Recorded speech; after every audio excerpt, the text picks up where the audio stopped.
राधे राधे, जय श्री कृष्णा। मैं सीमा सिंह बड़ों को चरण स्पर्श, छोटों को प्यार और बराबर वालों को तहे दिल से नमस्कार करती हूँ। आज हम ज्येष्ठ मास का 12वां अध्याय सुनेंगे। इस अध्याय में अश्वमेध यज्ञ का वर्णन आएगा। अब तक हमने 11 अध्याय सुने हैं। अगर आपका कोई अध्याय सुनने से छूट गया है तो डिस्क्रिप्शन बॉक्स में मैं उनका लिंक छोड़ दूंगी। आप वहां से अपना छूटा हुआ अध्याय सुनकर पुण्य लाभ कमा सकते हैं। इस अध्याय में अश्वमेध यज्ञ का विस्तार से वर्णन आएगा। आइए अब हम 12वां अध्याय सुनते हैं। स्कंद मुनि कहने लगे कि हे ऋषि मुनियों, अब राजा भागीरथ जैसे गंगा जी को इस लोक में लेकर आए, उस कथा को मैं तुम्हें विस्तार से सुनाता हूँ। आप चित्त लगाकर ध्यान से सुनिए। प्रथम सूर्य कुल में राजा सगर परम धार्मिक, देवताओं तथा दैत्यों का निर्वहन करने वाले विख्यात हुए। वे नीति को जानने वाले अति कुशल राजा थे। अयोध्या में अपनी राजधानी बनाकर पूर्व के समान 7 द्वीपों की रक्षा करते हुए समस्त पृथ्वी पर शासन करते थे। वह राजा बड़ा ही धार्मिक प्रवृत्ति का, दानी, दयालु, गरीबों निसहायों की मदद करने वाला था। हमेशा यज्ञ हवन आदि करवाता रहता था। ब्राह्मणों और संतों की हमेशा मदद करता था। वह अपनी प्रजा का पालन अपने पुत्र के समान ही करता था तथा शेष नाग के 1000 फणों के समान उसके 60,000 पुत्र थे। राजा सगर के 60,000 पुत्र समुद्र के समान विख्यात और बड़े ही पराक्रमी, तेजस्वी और दानी थे। बल में वायु के समान, बुद्धि में बृहस्पति के समान, धनुषधारियों में भीष्म के समान और तेज में सूर्य के समान थे। वे राजा सगर के 60,000 पुत्र सभी विद्याओं में कुशल, धर्म में पारायण थे। ऐसे 60,000 पुत्रों सहित राजा सगर ने अश्वमेध नाम का बड़ा प्रसिद्ध यज्ञ शुरू किया। राजा सगर ने ऋषि वशिष्ठ की आज्ञा अनुसार और उनकी मदद से विधिवत संकल्प करके यज्ञ का घोड़ा छोड़ दिया। अनेक सेनाओं से सुशोभित सेनापति तथा वीर पुत्रों सहित यज्ञ का घोड़ा, जिसकी रक्षा के लिए राजा सगर के 60,000 पुत्र थे, उसके पीछे चल पड़े। वह घोड़ा अपनी इच्छा अनुसार एक देश से दूसरे देश में जाता हुआ, थकावट से युक्त वह श्रेष्ठ घोड़ा जिस जिस विख्यात राजा के द्वारा पकड़ा जाता, उन सब राजाओं को अपने बल से जीतकर अपने शरणागत होने पर वह छोड़ दिया गया, क्योंकि वे सभी राजा जानते थे कि इस घोड़े की रक्षा राजा सगर के 60,000 पुत्र कर रहे हैं। तो उन सभी राजाओं ने राजा सगर से मित्रता कर ली और उस अश्व के घोड़े को पकड़ने से पहले ही छोड़ दिया। और उन राजाओं ने कर के रूप में गधे, ऊंट, घोड़े, हाथी और खूब सारा धन दौलत और सोने की मुद्राएं दी। तब राजा सगर के पुत्रों ने कर के रूप में मिले हुए उन सभी खजानों को अयोध्या में लाकर राजकोष में जमा करवा दिया। उसके पश्चात यज्ञ की समाप्ति पर विधि पूर्वक ऋतुजनों को दक्षिणा दी गई। तब राजा सगर ने दशों दिशाओं से कर के रूप में मिला हुआ सारा धन, हाथी, घोड़े, ऊंट दान में दिए, साथ ही खुद के पास से भी ब्राह्मणों को खूब दान दिया। इस तरह राजा सगर ने 99 यज्ञ संपूर्ण कर लिया। 99 यज्ञ पूरे हो जाने पर जब 100वां यज्ञ बाकी रह गया तो स्वर्ग के राजा इंद्र को बड़ा आश्चर्य हुआ और वह घबरा गया। राजा इंद्र सोचने लगे कि अब मैं क्या करूं, कहां जाऊं, मेरी रक्षा कौन करेगा। राजा सगर के 100 यज्ञ पूर्ण होने वाले हैं और वह अवश्य मेरे इंद्रासन को छीन लेगा। ऐसा विचार करके राजा इंद्र युद्ध के लिए तत्पर हो गए और समस्त देव सेना लेकर वे पृथ्वी पर आ गए। सगर पुत्रों ने जब सहसा इंद्र को आया हुआ देखा तो उन्होंने निश्चय कर लिया कि देवताओं का राजा इंद्र यज्ञ के घोड़े को हरण करने के लिए ही आया है।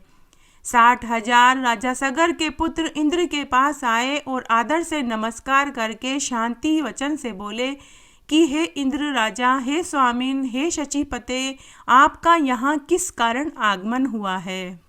राजा सगर के ऐसे वचन सुनकर इंद्र, जिसका होठ क्रोध के मारे कांप रहा था, राजा इंद्र क्रोध से भर कर बोले कि अरे, तुम सब मेरे राज्य को और मेरे इंद्र पद को हरण करने के लिए तैयार हो रहे हो। अरे तुम लोग यज्ञ संपूर्ण करके मेरे राज्य और मेरे इंद्र पद को हरण करना चाहते हो और अब बच्चों की भांति मधुर वचन में बोल रहे हो जैसे कि तुम्हें कुछ मालूम ही नहीं। ऐसा कहकर देवता लोग राजा सगर के पुत्रों और उनकी सेनाओं के ऊपर युद्ध का प्रहार शुरू कर दिया। सगर पुत्रों ने भी युद्ध आरंभ कर दिया। भयप्रद तुमुल युद्ध प्रारंभ हो गया। वीर लोग वाणों से वाण, शस्त्रों से शस्त्र का प्रहार करने लगे। युद्ध के कारण चारों तरफ अंधकार हो गया। दसों दिशाएं बाणों से और शस्त्रों से व्याप्त हो गई। अपने और पराये का कोई ज्ञान न रहा। इस प्रकार वे परस्पर आपस में युद्ध करने लगे। देवता लोग देवताओं को और सगर पुत्रों को ही मारने लगे। अपने पराये का कोई ज्ञान न रहा। तब देवताओं के भय से सगर पुत्रों की सेना भयभीत होकर अपने प्राणों की रक्षा करने के लिए दशों दिशाओं की तरफ भागने लगी। फिर क्रोध से संतप्त होकर सगर के पुत्रों ने दैत्यास्त्र को छोड़ने के लिए अपने धनुष पर चढ़ाया। तब यह देखकर देव सेना पीछे हट गई और भागने लगी। उस संग्राम में हाथी पर सवार केवल एक इंद्र और राजा सगर के 60,000 पुत्र ही रह गए। ऐसा देखकर इंद्र उनके साथ युद्ध करने में अपने आप को असमर्थ महसूस करने लगा और राजा इंद्र भी अपने लोक में भाग गए। अति चिंता से व्याप्त इंद्र श्री विष्णु भगवान के पास गए। इंद्र के चले जाने पर सगर पुत्र और उनकी सेना अपने निवास स्थान को वापस आ गई। उनको सगर पुत्रों ने स्वामी के गौरव के लिए बहुत सा धन, वस्त्र और भूषण देकर प्रसन्न किया। तब स्कंद मुनि बोले कि हे ऋषि मुनियों, मैं तुम्हें ज्येष्ठ स्नान की एक कथा सुनाता हूँ। एक गांव में 3 प्रकार के आदमी थे। एक मजदूर, एक नामी पैसे वाला सेठ और एक डाकू। तीनों ही ज्येष्ठ धर्म का पालन करते थे। तीनों ही ज्येष्ठ स्नान करते थे, व्रत करते थे। मजदूरी करते हुए ज्येष्ठ के महीने में राधा दामोदर जी की पूजा करता और शाम को एक समय भोजन कर लेता था। उसे ज़्यादा कुछ जानकारी नहीं थी क्योंकि वह पढ़ा लिखा नहीं था।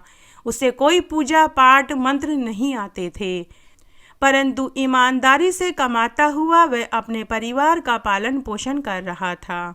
उधर दूसरी तरफ वह सेठ ज्येष्ठ मास में स्नान व्रत करता और खूब दान पुण्य करता था। वह पढ़ा लिखा था तो उसे मंत्र भी आते थे, तो वह विष्णु भगवान के मंत्रों का जाप करता था।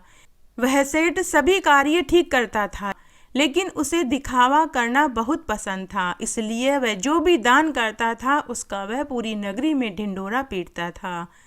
इसीलिए उसका किया हुआ दान पानी हो जाता था।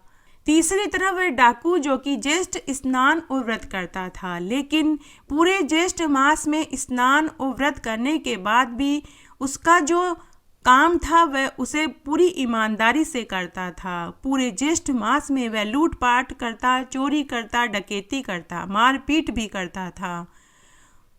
इस तरह तीनों ज्येष्ठ मास में स्नान और व्रत कर रहे थे, लेकिन वे सब अपने अपने तरीके से कर रहे थे। जब उन तीनों की मृत्यु का समय नजदीक आया तो भगवान विष्णु ने सोचा कि तीनों ने काम तो अच्छे किए हैं, लेकिन इनमें से 2 को नरक भोगना पड़ेगा। इसलिए एक बार सेठ और डाकू से अगर पश्चाताप करवा लिया जाए तो उन्हें नरक नहीं भोगना पड़ेगा, क्योंकि उन्होंने पूरी उम्र ज्येष्ठ मास में स्नान और व्रत किया है। वो मेरे भक्त हैं, लेकिन उन्हें अपनी गलती का एहसास करवाना जरूरी है। तब भगवान विष्णु सेठ और डाकू को एक रात्रि में स्वप्न में दर्शन देकर कहा। तब भगवान विष्णु ने सेठ से कहा कि अरे सेठ, तूने पूरी जिंदगी मेरा नाम लिया, हर साल ज्येष्ठ स्नान किया और दान भी किया। अब तेरी मृत्यु नज़दीक है। मैं तेरे काम से बहुत संतुष्ट हूँ। तूने दान पुण्य तो बहुत किया, लेकिन दिखावा बहुत किया, इसीलिए तेरा दान किया हुआ पानी में चला गया। तेरे पास अभी भी समय है। तू अपना अंतिम समय सुधार ले, ताकि तुझे मरने के बाद नरक नहीं भोगना पड़ेगा। फिर भगवान विष्णु ने डाकू को स्वप्न में दर्शन देकर कहा कि अरे भक्त, तूने पूरे ज्येष्ठ मास में स्नान किया और व्रत किया, लेकिन तेरा किया हुआ सारा बर्बाद हो गया। अगर तेरे पाप को तेरे घर वालों में से कोई ले ले तो तुझे ज्येष्ठ मास का फल मिल सकता है। स्कंद मुनि आगे बोले कि हे ऋषि मुनियों, उसके बाद सुबह जब सेठ उठा तो उसने अपने स्वप्न वाली बात अपने घर में बताई, तो सेठ के सभी घर वालों ने सेठ के ऊपर ही दोष लगा दिया। किसी ने भी सेठ का साथ नहीं दिया। उस दिन सेठ ने सोच लिया कि जितने दिन भी जीऊंगा दान का ढिंढोरा नहीं पीटूंगा, चुपचाप गुप्त दान करूंगा। और उधर डाकू ने भी स्वप्न वाली बात अपने परिवार वालों को बताई और पूछा कि मैंने चोरी डकैती तुम सबका पेट भरने के लिए ही करी थी, क्या तुम में से कोई मेरे पाप को अपने सिर पर ले लेगा? जब डाकू ने अपने माता पिता से पूछा तो उसके माता पिता बोले कि बेटा, हम तो बुजुर्ग हैं, तेरा दायित्व था हमारा पेट भरना। डाकू ने फिर अपनी पत्नी से पूछा तो पत्नी ने भी पाप दोष अपने सिर पर लेने से इनकार कर दिया। स्कंद मुनि आगे बोले कि इसके बाद डाकू ने अपने बच्चों से और भाई बहनों से पूछा तो सभी ने मना कर दिया। सब ने कहा कि हमारा पेट भरने का दायित्व आपके सिर पर था, हमने कभी नहीं कहा कि आप डकैती करो। उस दिन डाकू का माथा ठनका। उसने भी निश्चय कर लिया कि जितने दिन भी जीऊंगा मेहनत मजदूरी करके ही जीऊंगा। इस तरह भगवान विष्णु ने अपने भक्तों से प्रायश्चित करवा के उनका अंतिम समय सुधार दिया और उन तीनों को अंतिम समय में ज्येष्ठ मास का फल दिलवा दिया। जब उन तीनों की मृत्यु हुई तो उन्हें लेने के लिए देव विमान आया और उन्हें बैकुंठ का वास मिला। इसलिए ज्येष्ठ मास में स्नान और व्रत के साथ सच्चाई और ईमानदारी का भी ध्यान रखना चाहिए। स्कंद मुनि आगे बोले कि हे ऋषि मुनियों, ये मैंने तुम्हें ज्येष्ठ मास में स्नान और व्रत की एक पौराणिक और सच्ची कथा सुनाई। इस तरह आज मैंने आपको ज्येष्ठ मास का 12वां अध्याय सुनाया।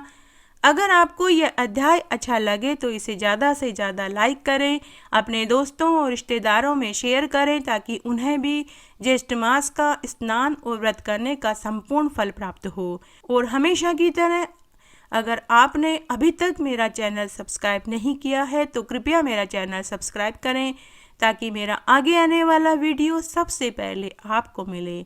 मेरे साथ बने रहने के लिए आपका धन्यवाद। आगे की कथा कहानी के लिए भी आप इसी तरह मेरे साथ बने रहें। धन्यवाद।